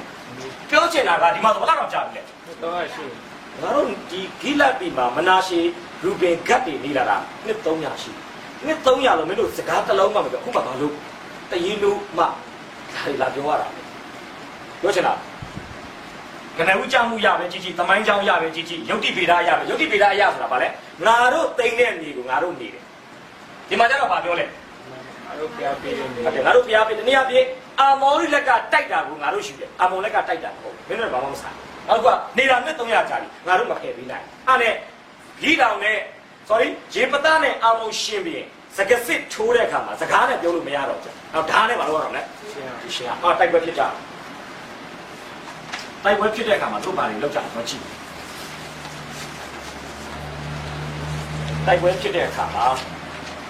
ရေပသားဘလို့တန်တရားကြောင့်ဘလို့အလုပ်တွေပို့လဲ17 29ရဲ့17 30ရဲ့ဖတ်ပြပါပေါ်မှာတရားရည်သူဒီကိလေသာရှိမျိုးဒီတိမိစ္ဆာမျိုးတွေအာမောလူလို့ရှိရသူချီတော်မူဒီကရာဒီသံရပြာသစ္စာတိတာရဲ့တကယ်ကိုရောဒီအာမောမျိုးသားတို့ကိုကျွန်တော်တို့လည်းအဲ့လိုမျိုးကျွန်တော်အာမောမျိုးသားရှိရမှာနေဝိသောပြန်လာတော့ကကျွန်တော်တို့ဒီဥစ္စာကျွမ်းတော့မှာကျွန်တော်ဒီကောင်မှာထွက်လာတော့သံရပြာမှာစက်တိုင်မိရှုရည်ဟုတ်ပြီတရားသူကြီးမဆာကာကြီး7ပိုက်နဲ့29မှာရေပတပေါ်မှာတက်ရောက်တယ်တန်ရှင်တော်ဝိညာဉ်ရေပတပေါ်မှာတက်ရောက်တဲ့အဓိပ္ပာယ်ကမင်းရဲ့စစ်စင်ရေးကိုအစအဆုံးကဘာလို့မလဲဖိလိပ္ပိ1:6ကိုပြောချင်တာသင်တို့တွင်ကောင်းသောမှုကိုပြုစပြုတော်မူသောသူယေရှုခရစ်၏နေ့ရက်တိုင်အောင်ပြီးစီလဲတတိတော့ရေပတဘာဖြစ်ဖို့ကောင်းလဲဒီစစ်စင်ရေးမှာဝိညာဉ်တော်ငါ့ပေါ်တက်ရောက်ပြီးပြီဖြစ်သောကြောင့်ဝိညာဉ်တော်တက်ရောက်တဲ့စစ်စင်ရေးကဧကမုတ်ချဒါမဲ့သူကမဟုတ်ဘူးဗျဘာလို့လဲလင်းဖတ်ပေးပါ30ပါဖတ်ပေးပါအတော်မူတယ်ဒီမှာဒီချောင်းရဲ့ဖျားသစ္စာကြီးထမ်းတဲ့တကယ်ကိုဒီအာမောမျိုးသားတို့ကိုကျွန်တော်လည်းနိုင်အတော်မူပြီးစပါပေးပါ34တို့ဒီအမေမျိုးသားတို့ရှိရမှာညီဝိသောပြန်လာတော့အခါကျွန်တော်ကိုခီးဦးတို့ပြည့်တော့အခါကျွန်တော်ဒီတကားဝမှာထွက်လာတော့သူကြီးဒီကိုသောရပြာအမေဆက်စား၍မိရှုရရေပူတော်ပါမည်ဟုဒီသစ္စာဂတိထားပြီးမှဟုတ်ပြီဘာဖြစ်လို့လဲတန်ရှင်တော်ဝိညာဉ်တော်တက်ရောက်တာတော့မှရေပသားကစစ်ပွဲမှာနိုင်မလားမနိုင်ဘူးလားဆိုတာဖြစ်နေတာ တန်တရားဒါတန်တရားကြောက်တော့ပါလေဘုရားကိုသစ္စာဂတိနဲ့တန်းချီတာချီတဲ့အခါမှာမပြောသင့်နိုင်ပါလို့မိလေစစ်ပွဲကိုနိုင်ပြီးကျွန်တော်ပြန်လာလို့အိမ်တကဝမှာကျွန်တော်ကိုအရင်ဆုံးပြေးကြိုတဲ့လူကိုကျွန်တော်မိရှုရရဲ့ဟုတ်ပြီ34ဖတ်ပေးပါ34ဖတ်ပေးပါ ဒီဖယားကြီးယင်းစပါးမျိုးမျိုးတို့ရောက်လာတော့အခါမိမိသမီးဒီဘတ်တာကြီးတဲ့ကားရဲ့ပြည်ဝှချိုပြောအတော့မှထွက်လာတယ်သူဒီရောက်ရှိတော့သမီးကြီးသူမတပါတာသမီးရှိ39ဒီနာစီတော့စာဘာသာလို့ရပါတယ်ဘာဒီသစ္စာဂရိရှိတယ်ပြုနေပြီသူမိမကြီးရတဲ့ဆက်ဆံတော်သူဖြစ်ပြီဟုတ်ပြီဒီမှာဖြေပြဲစကားမှာတော့အတိတ်ပဲလက်ခွပြောရတယ်လို့တချို့ကပြောတယ်ကျွန်တော်လေ့လာတဲ့စာအုပ်တွေမှာဖြေပြဲစကားမှာ vol လို့သုံးထားတယ်ဘာအတိတ်ပဲလဲဆိုရင်ဘာပြောဆိုရင်ဖျားကြီးကျွန်တော်လက်မှာအပ်တော်မူရင်ကျွန်တော်အိမ်ပြန်ရလို့အိမ်တကဝါကကျွန်တော်ကိုပြေးကြိုတာတရိတ်ဆန်ဖြစ်ရင်ကျွန်တော်မီးရှို့ရရေးပူဇော်တာလူဖြစ်ရင်တော့တရိတ်ဆန်တော့သူက sacrifice လို့သုံးထားတယ်လူဖြစ်ရင်တော့ dedicate လုပ်မယ်စက္ကန့်အမှားပါလေ either or အခုမို့လူဖြစ်ရင်စက္ကန့်တရိတ်ဆန်ဖြစ်ရင်မိရှုရရေးပူဇော်အဲ့ဒီအတိတ်ပဲတော့သဘောတော့ကြားတယ်ဗျဒါတချို့ကြတော့လည်းဘယ်လိုယူလဲဆိုရင်တရားကျင်တော့လူကိုမိရှုရဘူးဆိုတာလုံးဝမကြိုက်ဘူး။ဒါကတရိတ်ဆန်နဲ့မိရှုရရေးဘူးဆိုတာကြိုက်တယ်။ဘာလို့လဲဆိုရင်ဝိပုယချမ်းမှာတော့တစ်ချက်လောက်ကြည့်ရ။ဝိပုယချမ်းမှာအဲ့ဒီစကလုံးတွေ့ရနော်။တရားကျင်ကလူကိုပူဇော်တာမကြိုက်ဘူး။ဒါပေမဲ့လူကိုပူဇော်မယ်လို့ဂတိပေးပြီးရင်လည်းဂတိကြည်ဖို့ဖြစ်တယ်။ဝိပုယချမ်းအခန်းကြီး20ခွန်ပိုင်းက29ဖတ်ပေးပါ။ဝိပုယ20ခွန်29လူကိုပြီးချင်းစုရဲ့ပူဇော်တဲ့နောက်တစ်ပိုင်းဝင်ကြီးရဟုတ်လားနောက်တစ်ဖန်မရွေးရဒီမှာတော့ကျမ်းစာပညာရှင်တွေကကျွန်တော်အခုဒိဗ္ဗေဖွင့်တယ်လို့ဖွင့်လာတယ်ရှိတယ်တိရစ္ဆာန်ဖြစ်ရင်မရှိရပူဇော်ပါပြီလူဖြစ်ရင်စက္ကပ်ပါပြီတချို့ကြတော့ဘယ်လိုယုံလဲဒီဘက်ချမ်းမဲ့ယုံတယ်ဒါဒီကိတ်မဟုတ်ဘဲနဲ့ပါလေပါလေမရှိရပူဇော်ပါတကယ်ကြိုတဲ့အခါမှာခါတိုင်းကကျွန်တော်သူ့တပည့်တွေသူ့ဂျုံတွေကြိုသားမှုအဲ့ဒီမှာတော့ဖြစ်ဖြစ်ကျွန်တော်ဘယ်လိုလာကြိုလဲသမီးဦးကြီးတော့သမီးအမှားပါလေသမီးအဖေရဲ့စိတ်ကိုဘာလို့ထိခိုက်အောင်မလုပ်ရတာလဲဒါမဲ့သမီးရေမတတ်နိုင်ဘူးအဖေပြားကိုကျင်ဆိုတဲ့နိုင်ဘာလုပ်လဲတချို့ကလည်းဘာပြောလဲဆိုရင်သူ့သမီးကအိမ်တော်ပြုတ်ခွင့်မရတော့ဘဲနဲ့တတဲလုံးမယ်ဒီလားရှင်လို့အပြိုကြီးပွားတယ်ဘာလို့ လဲနေရတယ်ဒီကိတ်လောက်ရတယ်လို့တချို့ကပြောတယ်ဗျဒါမဲ့အပြိုလောက်ရတာလည်းတော့ဒီလောက်တအိမ်တက်စင်လျှောက်လေပတ်ပြီးငုံမယ်လို့တော့ကျွန်တော်မထင်ဘူးတကယ်ဘာလို့ခံပါလဲမိရှုကျွန်တော်မိရှုအရေးပူဇော်တဲ့ပုံစံမျိုးဒီအတိုက်ပဲမှန်တော့ဒီအတိုက်ပဲကောင်းတာပေါ့ခုနပြောဟေပြဲစကားဟေပြဲစတချို့ကနေဒီစကားလုံးကိုတိတ်အတိုက်ပဲမဖွင့်မနဲ့ရေပဒတကယ်ပဲသူ့သမီးကိုတတ်တယ်လို့တတ်ပြီးဖြစ်ပါစေစက္ကပ်ပြီးဖြစ်ပါစေသေချာတာကတော့မလုတ်တင်တာတခုဘာလို့မလဲတန်တရားကြောင့်အပေါ်လုတ်ပြီးတဲ့အတွက်ကြောင့်မဖြစ်တင်တာလေအဲဝိညာဉ်တော်တက်ရောက်တဲ့ပုံမှာစိတ်ချပြီးစစ်တိုက်ရင်သမီးလည်းမဒီလားရှင်လို့ဆရာမလို့ဘူးဗျာမိရှုရရေးလည်းအပူဇော်ခံဆရာမလို့ဘူးကောင်းငယ်ရအောင်သိရမှာပေါ့ကောင်းငယ်ရအောင်ရေပဒသမီးဟိုဗာလဲမဒီလားရှင်တယောက်လိုမျိုးနဲ့စက္ကပ်သွားတာလားတကယ်မိရှုရရေးနဲ့မိရှုခံရတာကျွန်တော်ကောင်းငယ်ရအောင်တော့ကျွန်ုပ်တို့ရှင်းလင်းစွာသိကြလိမ့်မယ်အခုလောလောဆယ်တော့ကျွန်တော်ပြောချင်တဲ့ဟာမိပဲရှုပ်ရှုပ်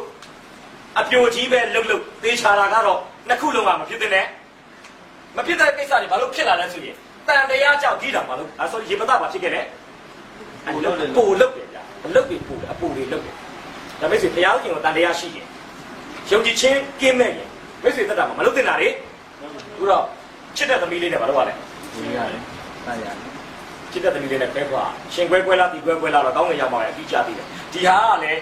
ကျမ်းစာနဲ့ပတ်သက်ပြီးကပ္ပအောင်မှာရှိတဲ့ခရိယန်ဂိုင်းကနခေါင်းဆောင်တွေဘာလို့နေကြလဲငင်းကြံကိုငင်းခုန်နေတဲ့အဖြစ်ပြတဲ့တချို့ကလည်းမဟုတ်ဘူးအပြိုကြီးလုပ်တယ်တချို့လည်းငင်းတယ်အပြိုကြီးလုပ်တာနဲ့ဘာလို့တလောက်ငိုရတာလဲချိုးကြတော့လေ ခုကျွန်တော်ပြောသလိုပြိဿံဖြစ်ရင်မရှိရရေးလူဖြစ်ရင်တတိကိတ်လုပ်မယ်အဲ့လိုပြောတဲ့လူလည်းရှိတယ်ဘာလို့လဲဖြေပြစကားမှာ vote ဆိုတဲ့စကားလုံးကနှစ်ခွ either or တော့အဲ့တခုတော့ကိုအားတန်ဒီနေ့ညမှာတော့ကျွန်တော်ဒါလိုအငင်းကုန်လုပ်ရတယ်ကျွန်တော်ဘာလို့အဓိကပြောချင်လဲဆိုရင်အပြိုကြီးပဲလှုပ်မေသီလရှင်ပဲလှုပ်မီးရှို့ခံရတာပဲဖြစ်ဖြစ်တေချာတာကတော့မဖြစ်တဲ့ကိစ္စမဖြစ်တဲ့ကိစ္စတွေဖြစ်ပြသွားရခြင်းဟာရေပသားရဲ့တန်တရားစိတ်ကြောင့်မလုတ်တင်တာတွေကိုပို့ပြီးတော့လုပ်ပြီးလို့ဖြစ်ပါတယ်။ဒါကြောင့်ဒီကနေကြည်ချာပြီးရေပသားရဲ့နှလုံးသားမှာဘယ်လိုမအုပ်ဆိုးနိုင်လဲ။ရှင်တော်တရားသခင်မအုပ်ဆိုးတဲ့လူကတန်တရားစိတ်တွေနဲ့အမြဲတမ်းပို့ပြီးတော့လုပ်တတ်တယ်။အာဗြဟံကိုဘုရားရှင်ကပြောလဲတင့်ကိုယ်တည်းကထွက်တော်သားတင့်အမွေခံဖြစ်ရတန်တရားကြောင့်အလုတ်ပူသွားတယ်မင်းငယ်ယူမိတယ်။အရှင်မလာဘူးလား။ဒါဇာလန်နဲ့ရှုပ်သွားတယ်။ဘုရားရဲ့စကားပေါ်မှာတန်တရားရှိတဲ့လူတိုင်းဟာမလုတ်တင်တာဘာလို့လဲနောက်တစ်ယောက်ကြည့်ရနောက်တစ်ဖွဲ့ကအေဖရိမ်အမျိုးတော့ကျွန်တော်ကဝေဖန်ရေးသမားအလုတ်ခုဆိုပြီးကောင်းတဲ့တပ်ပေးချင်တယ်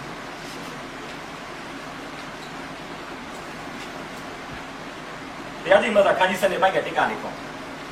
လူကြီးစနေတိတ်ကနေခေါ်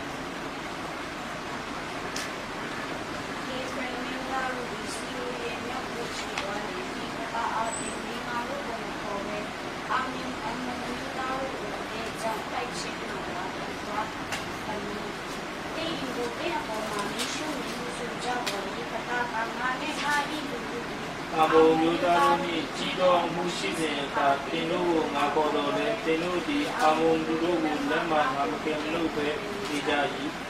ကင်မလို့သောကိုငါသည်ပြည့်တော်အခါကိုယ်တက်ကိုဆွတာလေအာဘုံမျိုးသားတို့ကိုတက်ခြင်းကသွား၍ထာဝရဘုရားသည်သူတို့ကိုငါမျက်နှာတက်တော်မူ၏တင်တို့သည်ငါတို့ကိုတက်ခြင်းကအပေတော်ဒီနေ့လာကြပြီဟုပြောဆိုပြီးဒီနေ့ဒီသာပေါင်းကိုအေဖရိမ်မျိုးကိုတိုက်ကြ၏အေဖရိမ်မျိုးကတင်းတို့ဒီအေဖရိမ်မျိုးမနာရှိမျိုးတွေကတက်ပြီးမျိုးစစ်တော်သူဖြစ်ပြီးဒီနေ့ဒီသာတို့ကိုကဲလို့တော့အေဖရိမ်တို့ကိုလုပ်ကြကြ၏ဒီနေ့ဒီလိုဒီအေဖရိမ်တို့ရှိမှရောတဲ့ဒီကူရရဲ့သူကိုစီကား၍ဒီလိုတော့အေဖရိမ်တို့ကကိုယ်ပါအစီကိုဆက်တော်တော့ဒီနေ့လူတို့ကဒီအေဖရိမ်မျိုးကဖြစ်တော်ကိုလေးစစ်တော့သူကမဟုတ်ပါဘူးဆိုရင်သူတို့ကဘောလည်းဘူးတော့စကားကိုပြောလို့ဆိုအေဖရိမ်တို့စကားကိုကြည့်ရအောင်ပြောသူတို့ကတော့ဒီကိုဖန်ပြီးကြော်ရည်ကူရရဲ့နိုင်တက်ကြကိုကအေဖရိမ်မျိုးသား4200တိကြပြီ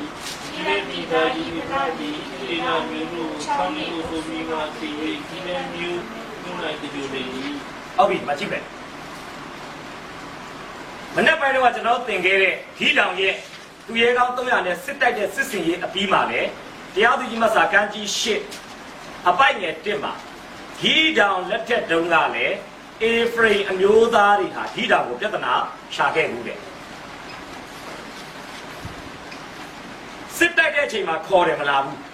စစ်ပွဲပြီးလို့နိုင်သွားရင်ငါတို့ကိုဘာလို့မခေါ်ရကောင်းလဲဆိုပြီးအများနဲ့ဘာလို့တက်တယ်လို့လဲပြဿနာရှာတာဒီတောင်ကတော့ဘာဖြစ်လဲစကားနဲ့ရင်စင်ပြဿနာဘာလို့လဲဟုတ်တယ်သူကြည့်ရအောင်သူကြီးရှိပြဒီတောင်ဘယ်လိုကိုင်းရွယ်လဲ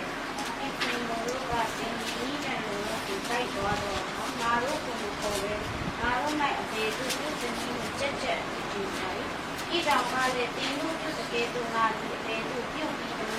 အာဒီစာစပီတီချင်းတဲ့အေဖရိတ်တော့ချင်းလာပြီးကောင်းပြီးတော့ယာခင်မီရန်ကိုချုပ်အော်ဘာနီဇီဝါတို့ကိုတင်းလို့နဲ့အဲ့တော့ရပြီဒီတောင်ဘာလာအပြစ်တင်တယ်ဘာလို့ငါတို့မခေါ်တာလဲဒီတောင်မှာပြောလဲငါကတမန်စစ်သားလေးတွေကိုပဲတိုက်တာပါမင်းတို့ကတော့ဘူချုပ်ကြီးတွေကဘာလို့ပါလဲဟောလည်းပြောမဆိုရင်ဒီတောင်တိုက်လိုက်လို့ရှုံးတဲ့အဖွဲနောက်ကမှဘာလို့ကြတာလဲလိုက်နောက်ကလိုက်ဘာသူကပြောလဲစပစ်ငါစပစ်ဒီသိတာလေဖြစ်လို့လိုက်ကောက်တာဘိုးကြီးပါဖြစ်လဲ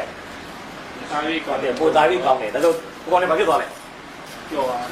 ဟောဟာစကားလေးနဲ့တော်ကီလေးနဲ့ဖြင်းချင်းသောစကားဒီစိတ်ကိုဖြေတတ်တယ်ဆိုတော့ဒီတောင်ကလည်းရမ်းပါနဲ့တယ်ဗျပပနဲ့နဲ့စကားလေးနဲ့ပြောလိုက်တဲ့အခါမှာအေဖရိမ်လူမျိုးတွေရဲ့ဟူဟာလောက်တာကြီးပါဖြစ်သွားလဲ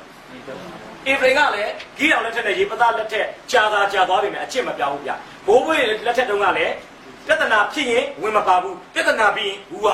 အခုလည်းရေပသားစစ်တိုက်ဖို့ခေါ်တယ်တယောက်မှမလာဘူးတိုက်ပွဲပြီးတော့ရေပသားအိမ်ကိုမီးရှို့မယ်ဆိုလာကြနောက်တော့ဘာလို့မခေါ်လဲ哇，人家谁说的？讲到人啥嘞？是的，把人啥嘞？因为人牛那个，伊拉比他的高，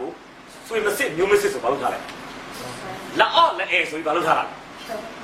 嘎边就拧他了，嘎几卡位就拧他了。这个里的就看看到哪里的，印度的转青个里的，青岛的转个印个里的。Luck Lord，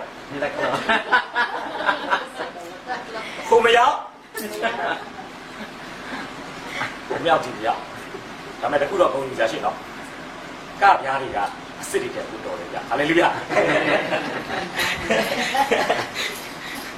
ဒီမှာလည်းဘာလို့လဲဒီလက်ပြီးသားတွေကိုအေဖိနဲ့ဗာနေတာနေနေမျိုးမစစ်မျိုးမစစ်မျိုးမစစ်နားတယ်ဗျာအခုမျိုးမစစ်လို့ပြောတဲ့ကောင်ကဘာပြဿနာရှာလဲငါတို့ကိုဘာလို့6စားလက်စားရေပသားအောင်လာလုပ်တယ်မရတော့ဘူးဗျာရေပသားပြီးဘယ်သူမဟုတ်ဘူးလေဂိတာမဟုတ်ဘူးဒါကြောင့်ဒီမှာကျွန်တော်ရေးထားတယ်ကျွန်တော်မှတ်ထားတဲ့စာအုပ်တွေကJealousy is a terrible monster. Division is the child of jealousy. ပြောချင်တာပါလေမနာလိုဝင်တို့ချင်းဟာကြောက်စရာကောင်းတယ်မကောင်းဆိုးပါဖြစ်တယ်။ကွဲပြားချင်းဟာမနာလိုဝင်တို့ချင်းရဲ့ကလေးငယ်ဖြစ်တယ်။တို့ဘာဖြစ်လဲ။အလုပ်တော့မလုပ်ချင်သူများကောင်းစားတာလေ။သူများကောင်းစားတာဟိုကျွန်တော်ဖတ်တဲ့စာအုပ်တုံးထရလို့ပေါ့။အဲ့လူကအရန်တော်တယ်အရာတော့စာမင်းပွဲဖြေတိုင်းရာတူးတို့စာမင်းပွဲတိုင်းမှာ तू ကအောင်ပြီးအသက်ငယ်ငယ်လေးနဲ့ရာတူးကြီးရနောက်ဆုံးသူ့ရဲ့ပြိုင်ဘက်တယောက်ပေါ်လာတယ်သူ့လိုပဲအသက်ငယ်ငယ်တော်တဲ့လူကြောင့်သူ့ရုံးကိုပြောင်းလာနောက်ဖြေမဲ့စာမင်းပွဲသူတို့နှစ်ယောက်ပြိုင်ဖြေရအတိတ်ကာလတုန်းက तू စာမင်းပွဲအောင်တိုင်းမှာသူ့ရုံးကလူတွေကသူ့ကို꿰ရမှာပါပြောလေကံကောင်းလို့ဖလောင်းကဖားဖြစ်တာပါကံကောင်းလို့ဖလောင်းကဖားဖြစ်တာပါကံကောင်းလို့ဖလောင်းကဖားဖြစ်တာပါနောက်ဆုံးသူနဲ့ပြိုင်ပွဲနဲ့သူဆံမွေးဖြေတဲ့အခါမှာတက်လုံးဆံမွေးအောင်လာတဲ့သူကပြိုင်ပွဲတိရောက်လိုက်ခါဆံမွေးကြအဲ့ချိန်မှာသူ့ပါဇက်ကလည်းပါတော့လေကံကောင်းလို့ဖလောင်းကဖားဖြစ်တာအဲ့ဒါနဲ့စာတန်ဝေးရပြီးသွားတယ်ဗျာဒီကဘာစိတ်ကရှိတယ်အခုလေမနာလို့တော့သူကဒီလိုလာတော့ဒီကောင်ကဘလောက်တော့စိုးလဲဆိုတိုက်ပွဲဖြစ်တာဒီမှာဖြစ်တာဂျော်ဒန်နဲ့ကြီးကိုကူးလာပြီးတော့မှဂျော်ဒန်နဲ့အရှိတ်ထိလာပြီး꽌ချတာပြီးတော့အရာစိတ်ဆိုးတယ်မင်းတို့ကဒီပဒအရာစိတ်ဆိုးတယ်မင်းတို့ကငါ့ကိုပြောရအောင်ဘာကောင်းနေလဲဆိုပြီးတော့လေဒီကဒိုးစိတ်တွေလှင်စီးတဲ့ကဒိုးစိတ်တွေကိုစစ်တပ်နဲ့ပိတ်ပြီးအင်ဖိန်တို့အကုန်ခုတ်တာအင်ဖိန်ခွေးပြမပြေအားလေကြီးတော်ရဲ့စစ်သားတွေကဒီမှာရေပဒရဲ့စစ်သားတွေကဒီမှာစောက်တဲ့ခါမှာအင်ဖိန်တယောက်ကရောက်လာရုပ်ချက်ထားတာပေါ့ကွာအင်ဖိန်ဝစ်စာမှုမင်းမတို့လဲကျွန်တော်အင်ဖိန်မဟုတ်ပါဘူးဒါဆိုပြောရှိပေါ်လဲလို့ပြောတိပေါ်လဲရှိပေါ်လဲလို့ပြောတိပေါ်လဲရှိပေါ်လဲလို့ပြောတိပေါ်လဲတပ်ပြလိုက်ဘာမပြီးဘူးလေကျွန်တော်တိုင်းသားမှာရှိတယ်ချွတ်တိုင်းသားတွေကတားနဲ့သားနဲ့မကွဲဘူးဗျသူတို့ကအတန်ထွက်တိုင်းပါလို့လေလိုက်ရေမှာကျွန်တော်စူတောင်းဆိုင်မှာကျွန်တော်တွေ့တဲ့ခါမှာတော်တော်လေးစိတ်မကောင်းဖြစ်တယ်တည်င်းကနှစ်ချင်းအတင်းတော်အတင်းတော်လို့ရေးရမှာဘာရေးလဲအတင်းတော်အဲ့တိုင်းသားတွေကိုဆိုရင်တင်နိုင်တစ်ခုတော့လူသေးသည်ကိုတော့တည်တည်ချာချာမာခဲ့ပြီတချင်းမဆိုခိုင်းရဲဘူးတားတွေတိတ်များနိုင်သူတို့ကပြဿနာအဲ့တော့တားနဲ့မကွဲရင်ဒီလူမျိုးကဘာလူမျိုးလဲဆိုတော့လုပ်လို့ရတယ်ကျွန်တော်တိုင်းသားတွေမှာရှိတယ်အတန်မထွက်တတ်တဲ့ဟာတွေတော့အဲ့အတန်ထွက်ကိုနားထောင်ပြီးတော့ဘာသိတယ်ဘာတချို့ရှိတယ်ဗါလေစာပွဲမထွက်တတ်ဘူးကစုံရမထွက်တတ်ဘူးဇေယျမင်းမထွက်တတ်ဘူးကိုတေစာမထွက်တတ်ဘူးကျွန်တော်တို့လိုမပြောတတ်ဘူးကျွန်တော်နောက်တစ်ခုမှသိအောင်စာလုပ်တဲ့ခါမှာအဲ့လိုစာပွဲမထွက်တတ်တဲ့လူတွေကျွန်တော်အသိတော်မှာအများကြီးပဲကိုတေစာကိုတေဘယ်လိုလဲကိုတေရပါဘယ်လိုလဲအဲကြောင့်ဒီမှာလည်းဗါလေသိတယ်ဗျာဟိုဖွဲ့တွေကလည်းအင်ဖရိမျိုးကတော့မှရှိဆိုတဲ့စကားမပြောတတ်ဘူးရှိဆိုရင်ဘာပဲထွက်နေလဲသိအဲ့ဒါအသက်ခံလိုက်ရအင်ဖရိအမျိုးတွေကပါလေအလောက်တော့မလုပ်ဘူးဘာပဲလုပ်နေလဲဝိဖန်တာဝိဖိုင်းသမားလည်းအလုပ်ဖို့တယ်ဟာဟင်းချိန်မပေါ့ချိန်ငန်းတယ်စက်တယ်ခါတယ်ပြောတယ်တူးတယ်သူကိုယ်လည်းဘာလုပ်ဘာမှမလုပ်ကျွန်တော်အဲ့တော့မှအဲ့လိုလူစားမျိုးတစ်မျိုးရှိတယ်ဗျလဲရမယ်တော့ဘာပဲလုပ်လဲဝိဖိုင်းအလုပ်လုပ်တဲ့လူကအလုပ်လုပ်ရင်းနဲ့အလုပ်လုပ်လူချင်းကိုချင်းစာစီဝင်လာတဲ့အတွက်ကြောင့်ဝိဖန်ခြင်းနဲ့စိတ်တနားလေသွားလိုက်တာအလုပ်လုပ်ရတာဘယ်လောက်သင်တန်းလဲဘယ်လောက်ခက်လဲဘာမှမလုပ်တဲ့ကောင်တော့ဘာလုပ်မလဲ လူဖြစ်တာလေ လူဖြစ်တာလေဒါလေးတော့မချက်တတ်ဘူးလားဟာဒါမျိုးကစီတက်ပြီးမှဘာလုပ်ရတာကျွန်တော်တို့လူကြားဘူးလေကဒီများချွေးတလုံးလုံးကမလာဘူးဘာတိဆွဲခံနေမှာတိုက်ပုံနဲ့ဆရာကျွန်တော်တိုက်ပုံနဲ့ဆိုတော့ဝဲပိုင်းမမတော့ဘူးတော့ဆရာဘာတိဆွဲပြီးဘာလုပ်ပြလဲနောက်နေ့ကျရင်မနေ့ကဝက်သားဘာဖြစ်တယ်ညာဖြစ်တယ်ပြောပြီးကြအဲ့တော့ကျွန်တော်ခစ်တဲ့ A frame လို့တတ်ပါတယ်အသိတော်တိုင်းမှာ21ရာစု A frame လေးတွေဘာလုပ်ကြလဲ ရှိတယ် သင်ရုပ်ဆရာကဂီတောင်ဆိုရင်တော့ကိစ္စမရှိဘူးသင်ရုပ်ဆရာကြီးပသားဆိုတော့ပြတ်သွားတယ်ပါစတာကြီးပသားနဲ့တွေ့သွားရင်တော့တိဘောလည်းရှင်ဘောလည်းမတွေ့ဘူးပါစတာဂီတောင်နဲ့တွေ့ရင်တော့သပြစ်တီကောက်သပြစ်တီသိမ့်ခြင်းနဲ့သပြစ်တီကောက်ခြင်းကောက်တယ်ဆိုတော့သူကဖြည်းဖြည်းတော့စကားနဲ့ဘာလို့နိုင်လဲဒါကြောင့်ကျွန်တော်ဒီနေ့ပြောချင်တာ A frame အမျိုးတွေကဝေခံပြီးအလုတ်ထိုတာကြည့်ချင်ရပြီသူတို့အသက်တာမှာဘုရားသခင်အရှင်သခင်တွေနဲ့မအုပ်ဆိုးတာကိုတွေ့ရကျွန်တော်ဆုံးအုပ်စုကြည့်ရအောင်ဆုံးအုပ်စုတနားရောကျော်တော့မယ်နော်ဒီမဲ့တော့ထပ်ရရမယ်ဒီနောက်တစ်ပိုင်းနောက်တစ်ဖက်ကခုနကတာခုနှစ်ဒီပတ်ပြီလားဒါဒီပတ်ပြီးတော့ထားလိုက်တော့နောက်တစ်ခွက်ကတရားသူကြီးတစ်ယောက်နာမည်ကျွန်တော်ပြောမယ်တယောက်က Iverson တယောက်က Avadon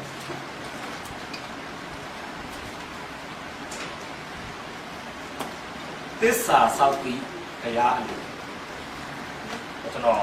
အင်္ဂလိပ်စာသားဗမာလိုခေါ်လို့ကောင်းကျွန်တော်ဘာပြန်ထားတာဖြစ်တယ်စီရောအောင်မှတ်လို့လည်းလုပ်ရမယ်တရားသူကြီးစနေ၈ကနေ15မှာအင်္ဂလိပ်မှာတော့ divinely divinely active တရားသခင်အလိုတော်တိုင်းလှုပ်ဆောင်ခြင်းဟာတဲ့ divinely active faithfulness bring stability တရားသခင်အလိုတော်တိုင်းလှုပ်ဆောင်ခြင်းကတည်ငြိမ်မှုကိုတည်ဆောင်လာပေးတယ်။ဘာကျွန်တော်နားလည်လို့ရတော့သစ္စာစောက်ပြီးဘုရားအလိုအဲ့မှာနှစ်ယောက်အကြောင်းကျွန်တော်ပြောချင်တယ်။တစ်ယောက်က Iverson နောက်တစ်ယောက်ကတော့ Avadon ကြည့်ရအသက်တာမှာဘုရားအုပ်ဆိုးရင်ကျွန်တော်အသက်တာမှာဘယ်လိုဇေယျလက္ခဏာတွေပေါ်နိုင်လဲ။တရားသူကြီးမဆာကကြီးစနစ်အပိုင်ငယ်80ပတ်ပြပါစနစ်8ကနေ10ကြည့်မယ်ပြီးရင်စနစ်73 15အဲဆုံး8ကနေ10ကိုကြည့်ရအောင် ဒီပသာနာမှာဗနေမျိုးသားဒီဇန်ဒီဣဒာမျိုးကိုဟုတ်ဆိုရင်ကိုမင်းဒီသား30သမီး30ရှိသမီးများကိုသားတစ်ပါးလို့ဆင်လို့၍ရှင်မ30ကိုတင်ထားပြီ Stability in the life of the nation ရပြီလား30ထိလေ ဒီဇန်ဒီဣဒာမျိုးကိုကိုမင်းအုပ်စိုးပြီးမှတည်ပြီးဗနေမျိုးနဲ့တကြိုနေပြီ သားဘယ်လောက်ရှိလဲ 30 သမီးဘယ်လောက်ရှိလဲ 30 ချွေးမဘယ်လောက်ရှိလဲဟုတ်လားဒီကြပါဒီမီဒီယိုဝေးကိုပို့လိုက်တယ် ရှင်မ30တင်ထားတယ် အဲ့တော့သမီးဆိုတာသူများနောက်လိုက်မယ်သားဆိုတာသူများအောင်အိမ်ပေါ့ ဟုတ်လား ဟုတ်လားမဲ့အဲ့ဒါသားတယောက်သမီးတယောက်ဆိုရင်တော့ဘယ်စားဘယ်စီဟုတ်နော်ဒီမှာဘာလုပ်လဲကျွန်တော်အဲ့ဒါကျမ်းစာတစ်ချက်ကြည့်မယ်ဓမ္မသစ်ကျမ်းရှင်ပေါလုပြောတဲ့ကျမ်းစာလေးကိုကြည့်ပြီးတယ်ရှင်ပေါလုကဘာပြောဘူးလဲဆိုရင်လက်ထပ်တင်ရခြင်းနဲ့ပတ်သက်ပြီးသူသတိပေးတဲ့ဟာလေးရှိတယ်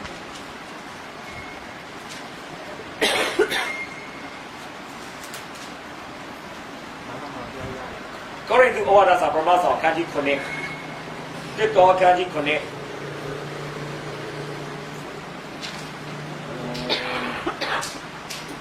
အပိုင်းငယ်29ကနေကြည့်ရအောင်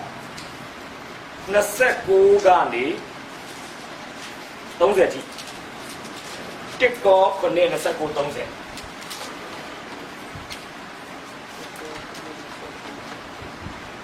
အပေးပါ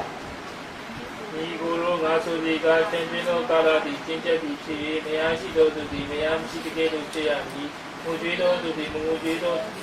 တကယ်လို့ဖြစ်ရမည်။ဝမ်းမြောက်သောသူသည်ဝမ်းမြောက်တကယ်လို့ဖြစ်ရမည်။ဥစ္စာဝယ်သောသူသည်အနေမရှိတကယ်လို့ဖြစ်ရမည် ညီကိုတို့ငါဆိုဒီကကြံတွင်းသောကာလသည်ကျင်းကြပ်သည်ဖြစ်၍သူတို့ခေတ္တမှာယောမအစိုးရဘာလုပ်နေလဲအုပ်ချုပ်နေတယ်ခရိယန်တွေကိုအချိန်ကြီးကိုဒုက္ခဆင်းရဲခံရတယ်ကိုတယောက်တည်းမိသားစုနဲ့ဆိုပါပြီလေ ။ဖွင့်လိုက်တယ် အဲ့ဒီခေတ်မှာကျွန်တော်ထင်ပါတယ်ခရိယန်အသင်းတော်တွေမှာအပြိုကြီးလူကြီးတွေအများများတယ်အပူမရှာချင်တော့ဘာလို့လဲ ကိုတယောက်တည်းသေပိုင်းကိစ္စမရှိဘာလေးကြံမှာလဲမဟုတ်ဘူးစုခိလေးကြံဒါပေမဲ့နိုင်ငံစီးပွားရေးကောင်းတယ်စစ်ပွဲတွေပြီးသွားရင်တော့မင်္ဂလာတွေကြီးကျယ်ဥဒ္ဓမာကြည့်ဤပဇံရဲ့သား30ကချွေးမ30ယူတယ်လို့သမီး30ကလည်းလင်ယူပြီးလင်နောက်လိုက်တာကိုကြည့်ချင်တယ်နိုင်ငံက stability ဖြစ်နေတယ်ဒါကြောင့် stability in the life of the nation ဒါကြောင့်လက်ထပ်ထိန်းညာခြင်းဟာနိုင်ငံတနိုင်ငံရဲ့ဘာကိုဖော်ပြနေလဲတည်ငြိမ်မှုဟုတ်တယ်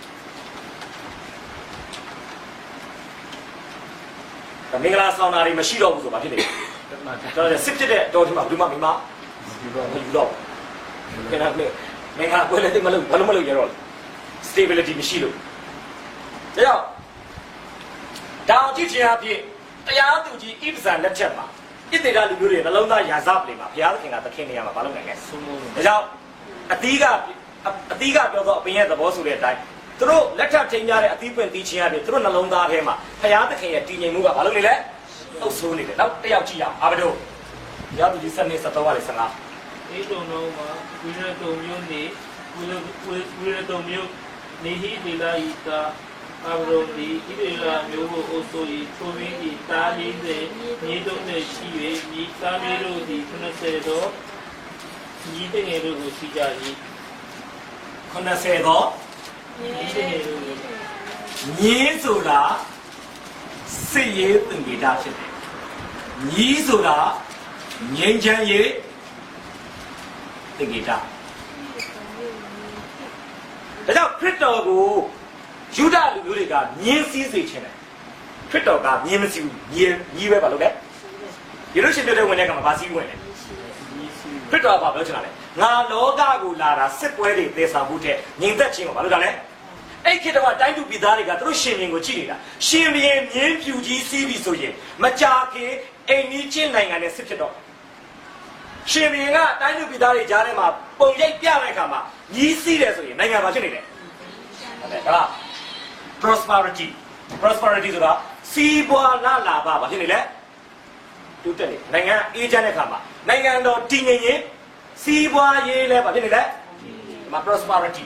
ဒါမြည်ဟာငြိမ်းချမ်းရေးသေကေတာတနည်းအားဖြင့်မြည်စည်းတယ်ကိုပြောချင်းအားဖြင့်အာပဒုံလက်ထက်မှာနိုင်ငံသူနိုင်ငံသားတွေရဲ့တိုးချင်းဝင်ငွေတိုးတက်ပြီးအားလုံးစီးပွားရေးဘာဖြစ်နေလဲ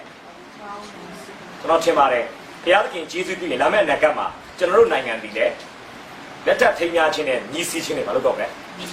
stability နဲ့ prosperity ကိုယေရှုဘုရားကမြန်မာနိုင်ငံပေါ်မှာတည်ဆောင်လာတော့မှာဖြစ်ပါတယ်ဟာလေလုယာအာမင်အဲ့ချိန်တိုင်းဒီအမိတ်ဆွေတွေကိုအမိမြေမှာကျွန်တော်ပြန်ဆောင်ကြရအောင်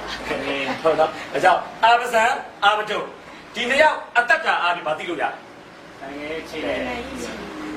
အစ္စရေးနိုင်ငံတည်ငြိမ်နေတယ်အစ္စရေးနိုင်ငံစီးပွားလာပါတူပွားနေတယ်ဘာလို့လဲဘုရားသခင်တို့နှလုံးသားရာဇပင်မှာဟုတ်ဆိုတယ်ဒါကြောင့်ဒီမှာတောင်းတင်ဒီကုန်းချုပ်အတိကပြောတော့အပင်းလူဘောတန်တရားကြောင့်ဒီပဒအလုတ်ကိုခဲ့ပါတယ်ဣသရေလမျိုးသားတွေဝေဖန်ရေးသမားတွေအလုတ်ကိုခဲ့ပါတယ်ဣဗဒနဲ့အာမနုသစ္စာစောက်တည်တဲ့အတွက်ကြောင့်ဘုရားအလိုတော်တိုင်းအသက်ရှင်နိုင်ခဲ့တယ်အလိုတော်တိုင်းအသက်ရှင်ခြင်းရဲ့အသီးပွင့်နေနဲ့နိုင်ငံတော်တည်ငြိမ်အေးချမ်းအောင်သမကနိုင်ငံတော်ကျွယ်ဝဟာလာတိုးတက်တယ်ဆိုတော့တွေ့ရပါတယ်ဒါတော့ခရိယန်သက်တာမှာဒီစဉ်းစားရကျွန်တော်ဒီအုပ်စု၃စုတည်းမှာဘယ်အုပ်စုမှာပါလဲကျွန်တော်တို့ရဲ့အသီးကတော့ကျွန်တော်ဘယ်သူပဲဝါဆိုတာဘာတွေပြောနေတယ်ဒါကြောင့်မှန်ကန်တော့အသီးကိုသိချင်းအဖြစ်မိမိဒီမိသူမျိုးပါဖြစ်ကြောင်းပတ်ဝန်းကျင်မှာပြတ်သားခြင်းအဖြစ်ဘုရားဘုန်းကိုထင်ရှားစေကြပါလို့မြတ်တော်အဖြစ်လက်တွန်းပေးခြင်းပါတယ်ရောက်တိုင်းမှာဘုရားရှင်ပါပေးပါစေအာမင်